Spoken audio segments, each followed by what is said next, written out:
کراچی کے بلدیاتی الیکشن کا ہی ایک شاخسانہ ہوگا، اسی کا ہی ٹریلر کا دوسرا حصہ ہوگا۔ اینی اور وہی ہوا، آپ نے خود دیکھ لیا، ایک کرپٹ اور متنازع نام جو کہ صحافت سے تعلق رکھنے والے ہیں، جس کے 4-5 جو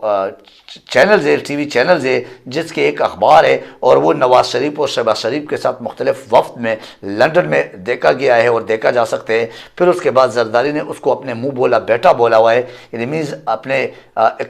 گھر کا فرد سمجھ کے، اور اس کا نام اس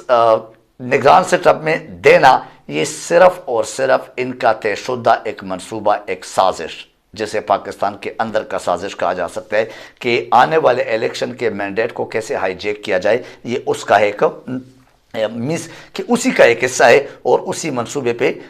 پہلا مرحلہ جو وہ تکمیل تک پہنچایا گیا، وہ نام دینا۔ پھر الیکشن کمیشن صاحب جو ہے نا، جو پی ٹی آئی کی طرف سے نام آئے یا جو ان کی طرف سے، تو خیر دونوں مذاق کے برابر نام گئے تھے، لیکن جو نام گئے تھے اس ناموں میں سے صرف اسی متنازعہ اور اسی یعنی جو معاملات انتظامات کو یا حکومتی انتظامات یا ایک صوبے کے انتظامات کو چلانے سے بالکل بے خبر شخص، دور دور تک اس کا کوئی اس کے ساتھ کنیکشن نہیں، کوئی واسطہ نہیں اور کوئی علم نہیں، لیکن اس کے باوجود بھی ایک صحافی کو کیا کرنا ہے، اس کو صرف اور صرف زرداری کے اور شہباز شریف کے اور الیکشن کمیشن کے اس گیم کا ایک مہرہ سمجھ کے اس کو کیا نگران وزیر اعلیٰ بنانا۔ تو یہ متنازع بندے کو بنانا، کیا یہ ملک میں تصادم نہیں چاہ رہے؟ کیا یہ ملک کو خانہ جنگی کی طرف نہیں دھکیلا جا رہا ہے؟ میں پچھلے ویلاگز میں بھی کہہ چکا ہوں کہ ان کا مقصد ہی یہی ہے، یا تو یہ چاہتے کہ ہمارے پاس حکومت آ جائے نیکسٹ اگین مین جو اپ کمنگ الیکشن میں حکومت ہے، اور یا یہ چاہتے کہ اس سسٹم کو لپیٹ دیا جائے اور یہ کسی اور طرف، میرا مقصد یہ کہ فوجیوں کے حوالے کر دیا جاتا کہ عمران خان نہ آئے۔ بہرحال اس بے شرمی کا، اس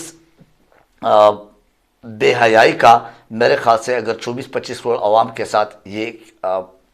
کیا جا رہا ہے اور یہ کھلواڑ ہو رہا ہے قانون آئین کے ساتھ بھی، تو اس پہ اداروں کو، خاص کر جو ہمارے عدالتی سسٹم ہے اور عدلیہ کے ایک سسٹم ہے، وہ ایٹ لیسٹ اس پہ سخت سے سخت ایکشن ان کو لینا چاہیے اور سخت سے سخت اقدامات ہونا چاہیے۔ اینی پنجاب اسمبلی کے نگران سیٹ-اپ کا اس طرح متنازع انداز میں لانا اور سلیکٹ کرنا، یہ الیکشن کمیشن کا اس پاکستان کے عوام کے ساتھ، پاکستان کے ساتھ ظلم اور زیادتی کے سوا کچھ نہیں۔ ان کے اگر آپ دیکھ لیں، ان کے کس کس کارنامے پہ ہم بات کریں، ایک بلدیاتی الیکشن اسلام آباد میں کرا نہیں سکا، وہاں پہ بھی عدالت کے جو نا احکامات کو ہوا میں اڑا دیے گئے، اس کا بھی کوئی پوچھ گچھ کچھ بھی آج تک نہیں ہوا۔ ویسے تو ہمارے توہین عدالت بہت جلدی لگتے ہیں عمران خان اور عمران خان کے جو بھی سراؤنڈنگ میں وزراء ہیں، لیکن اگر یہ لوگ کرے یا الیکشن کمیشن کرے تو پھر میرے خیال سے وہ توہین عدالت میں نہیں آتے، اور اس پہ صرف خاموشی ہو سکتی ہے عدالت کی طرف سے۔ تو یہ ایک بات۔ دوسری بات اگر میں آپ سے شیئر کروں، ان کی کراچی کے بلدیاتی الیکشن اگر آپ دیکھ لیں، وہ حقیقت میں اس کے لیے ڈوب مرنے کا مقام ہے۔ اس الیکشن کمیشن کو اگر یہ واقعی قابلیت پہ، اپنے غیرت پہ اور اپنے ایبیلٹی اور اپنے اہلیت پر اس سیٹ پہ بیٹھا ہوا ہے تو، لیکن ایسا تو ہے نہیں، اور باجوہ کا ہی ریکمینڈڈ شخصیت ہے،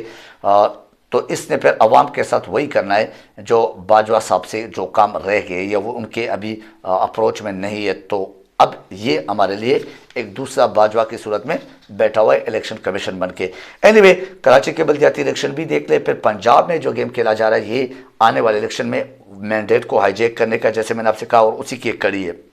جس کا براہ راست تعلق الیکشن کمیشن اور اس نالائق اور بدنیت الیکشن کمشنر سے ہی ہے، اور وہ ملوث ہے ڈائریکٹلی اور انڈائریکٹلی۔ بہرحال ہمیں تو ڈائریکٹلی نظر آتا ہے، یہ اس کے بے شرمی کا منہ بولتا ثبوت ہے۔ اگر کوئی مانے یا نہ مانے، ہم تو خیر کسی پارٹی کے سینس میں نہیں بول رہے، بائی گاڈ ہم بھی پاکستانی کہتے ہیں کہ اگر شہباز شریف کے ساتھ لندن میں یہی ہے وفد میں، پھر زرداری کے ساتھ رائٹ ہینڈ بن کے ایک گیم کا حصہ بنتا ہے، تو اس جو محسن نقوی ہے، اس کا پھر کیا ایک اس نگران سیٹ-اپ میں کون سی ایسی ضرورت، کون سی ایسی مجبوری بن گئی تھی الیکشن کمیشن کی کہ اسی کو ہی نامزد کرنا تھا۔ اینی متنازع نام دینے کا مقصد ہے کہ خانہ جنگی کو وہ ایک دعوت دینا، اس کا مطلب خانہ جنگی کی طرف ملک کو لے کے جانا، عوام کو لے کے جانا، سڑکوں پر تصادم ابھی آپ کو نظر آنا شروع ہو جائے گا، کیونکہ ہر بار کوئی چپ بھی نہیں رہ سکتے، برداشت بھی نہیں کر سکتے۔ یہ مشترک ایک طے شدہ فیصلہ تھا، منصوبہ تھا، اور اس پہ کام ہو گیا۔ اس وجہ سے عمران خان نے اس کے خلاف سپریم کورٹ میں جانے کا فیصلہ بھی کیا، اور سب سے پہلے یہ عدالتوں میں، لیکن عدالت سے بھی کوئی ریلیف نظر نہیں آتے۔ اس سے پہلے بھی بہت سارے درخواستیں، بہت سارے معاملات عدالتوں میں پڑا ہوا ہے، عمران خان اور عمران خان کے جتنے بھی وزرائے پی ٹی آئی کے انہوں نے دیے، لیکن اس پر کوئی خاطر خواہ پیش رفت یا کوئی فیصلہ کن بات آج تک نہیں آئی۔ اگر ملک کے آئینی ادارے، تھوڑا ایک لمحے کے لیے سوچیں، اگر ملک کے آئینی ادارے اس طرح سازشوں کا حصہ بنے اور بنتے ہوئے آ رہے، تو الیکشن یا عوام کے ووٹ کا کیا ضرورت ہے؟ الیکشن ہی نہ کرا دے، ووٹنگ ہی نہ کرا دے، ایسے ہی بس آپ جسے آپ کہہ سکتے کہ آمریت کے انداز میں جمہوری ایک بندہ یا سویلین ایک بندہ وہ سامنے رکھ دے، بٹا دے، جیسے ابھی بٹایا گیا ہے ڈمی کے طور پہ، اور بیک پہ اسی طرح آئینی ادارے یا جو ہمارے اسٹیبلشمنٹ ہے وہ چلاتے رہے سسٹم کو۔ یہ بیل بکریا گائے بھینس کے مانند جو 24 کروڑ عوام ہے، اس کو چلاتے رہیے۔ عدالت جیسے ادارے کو واقعی اب کم سے کم اس پہ ایکشن لینا چاہیے کہ اب ایٹ لیسٹ شٹ اپ کال دے دے ان بے حیا بے شرموں کو، جو اس طرح کے کاموں میں عوام کی تباہی میں، پاکستان کی تباہی میں لگے ہوئے۔ خوف عمرانی طاری ہو چکے ان کے اوپر، اور الیکشن میں سامنا تو عوام کے مینڈیٹ پہ کر نہیں سکتے، عوام کے مینڈیٹ کے ساتھ تو یہ لڑ نہیں سکتے الیکشن کے اس پہ جمہوری انداز میں۔ شاید بہت سارے لوگ میرے اس بات سے اتفاق بھی نہ کر سکے اور نہ کرے، لیکن پی ٹی آئی سے زیادہ یہ دچکا جو یہ نگران سیٹ اپ آئے، یہ پی ایم ایل این کے لیے ثابت ہوگا۔ یہ بھی اپنے پاس نوٹ کر لیں جتنے بھی سننے والے، کیونکہ یہ خطرے کی گھنٹی پی ایم ایل این کے لیے بھی ہے۔ زرداری نے اپنا بدلہ بڑے میٹھے انداز میں پی ایم ایل این سے لینا ہے، اور بلاول کو ہی تیار کر کے رکھا ہے آنے والے الیکشن میں، آنے والے وقت میں وزیر اعظم کے طور پہ۔ بدنام ان کو کیا گیا، غلاظت اور گند ان سے اٹھوایا گیا اور ان کے سر پہ ڈال دیا۔ اب اپنا جو نیا ایک ٹینیور ہے وہ اپنے بیٹے کے نام، جو کہ پاکستان کے عوام کی بدقسمتی ہو سکتی ہے۔ اینیوے آتے ہی، ایون دو کہ الیکشن کمیشن کے اجازت کے بغیر، الیکشن کمیشن کی پرمیشن کے بغیر، جو الیکشن کمیشن تو خیر ان کا ہی بندہ ہے، لیکن اس کے بغیر ہی آتے ہی کل رات کو اندھیرے میں ہی پھر شب خون مارا، اور اس وزیر اعلیٰ کو اتنی جلدی میں، جلد بازی میں حلف ان سے لے لیا گورنر صاحب نے، اور سی سی پی او غلام محمد ڈوگر کو آج ہی تبدیل کر دیا گیا، جو کہ عمران خان کے جے آئی ٹی کا ایک کنوینئر بھی ہے، اور ساتھ ہی وہ لوگ جو 25 مئی میں ملوث تھے، 25 مئی کے جو حالات تھے، جو گولہ باری تھی عوام کے اوپر، اس کیسز میں جو تھے ان کو دوبارہ واپس لایا جائے گا، اور اپنے ایک ٹیم مرتب کیا جائے گا اور بنایا جائے گا۔ آج کے اس ولاگ سے مجھے اجازت دیجیے، اپنا خیال رکھیے، اپنے ارد گرد کے لوگوں کا خیال رکھیے۔ Thank you very much. Allah حافظ ناصر۔